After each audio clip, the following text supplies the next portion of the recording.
Hey beauties, welcome back to my channel. Today we're talking about the all-new all-nighter concealer from Urban Decay. I have seen this everywhere. Everybody's talking about it. So of course I had to pick it up. This is not a first impressions. This is me having tried it several times.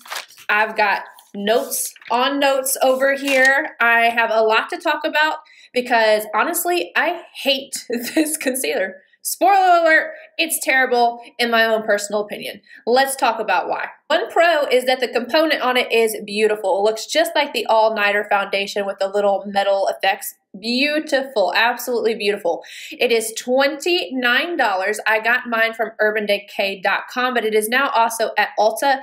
I'm uncertain if it will be at Sephora. When I'm making this video, I didn't see it. It has 14 shades. It's waterproof, full coverage to the extent that it's supposed to be able to cover tattoos. I know I saw a video, I think it was on their page, somewhere on Instagram, I saw them covering a tattoo with this guy. If you are familiar with the Urban Decay Naked Skin Concealer, I used to use this all the time. This was like my ride or die for quite a while. This new one, the all-nighter, is supposed to have 73% more pigment in here than in this one. Another claim of the all-nighter concealer is that it's a matte finish, controls shine, and it will not settle into lines or pores. One of the initial cons is that for $29, you're only getting 3.5 milliliters in the all-nighter. In the Naked Skin, you're getting 5 milliliters for the same price. But then for the Tarte Shape Tape, which everybody loves, including myself, this one is cheaper at $27, and you're getting more than double the product. This has 10 milliliters in it. Now we're going to get into my observations and notes, including me putting this on. I'm going to show you guys a little demo. I'm going to show you some up close pictures, which I don't even want to be out there for the world to see because I promise this is not my under eye. Like normally, it's just what this concealer does to it. But let's go over it. So it has a doe foot applicator, kind of a typical one, small. I really prefer how large the Shape Tape one is personally. And then I love my Tom Ford one with that big sponge on the end. It's really nice. And this one is a little like, it almost feels cheap. It's so small and you have to dip in twice. They say you can use a small amount of product, but honestly, with how this works on me, you can use a smaller amount, but for me personally, I felt like almost it looked better with more. I don't feel like you get as much coverage if you're not dipping in and actually adding the product, but that could be because I'm using a sponge. If you're going to use a sponge like I do, you're gonna get right on the line. It's not completely full, but it's not medium. It's right in between. You're gonna get good coverage though. As I'm applying this, you can probably see it's a tad bit too dark whenever I'm first applying it. But wait for it because, oh my gosh, does this thing, when it dries, it gets so dark. I'm going to show you guys a picture of the Urban Decay. This is light neutral up against my Tarte Shape Tape in light neutral. Whew, that's just starting off. This thing, whenever it dries, deepens quite a bit. That's not oxidation, it's just that it's so matte that when it dries, it changes completely. I'm also going to show you light neutral in Urban Decay up against the custard in the soft matte concealer from Nars. This is what I was wearing during the summer. Again, even darker than custard in this, and it hasn't dried yet.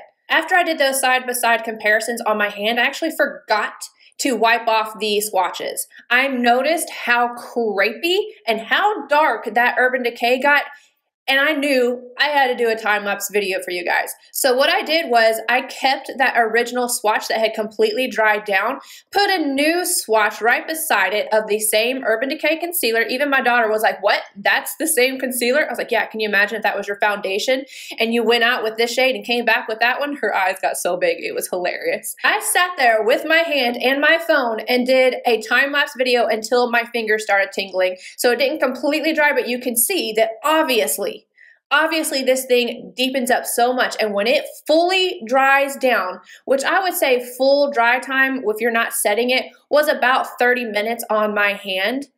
That was a 17-minute clip that got pushed down. Imagine that crepey dryness underneath your eyes, which is exactly what I found. It didn't matter if I set it with a powder, if I didn't set it with a powder, it deepened up through the day and it looked so dry and crepey underneath my eyes. I aged 10 years immediately. I'm going to show you guys a picture. This picture makes me so incredibly sad. Even my husband was like, what is that?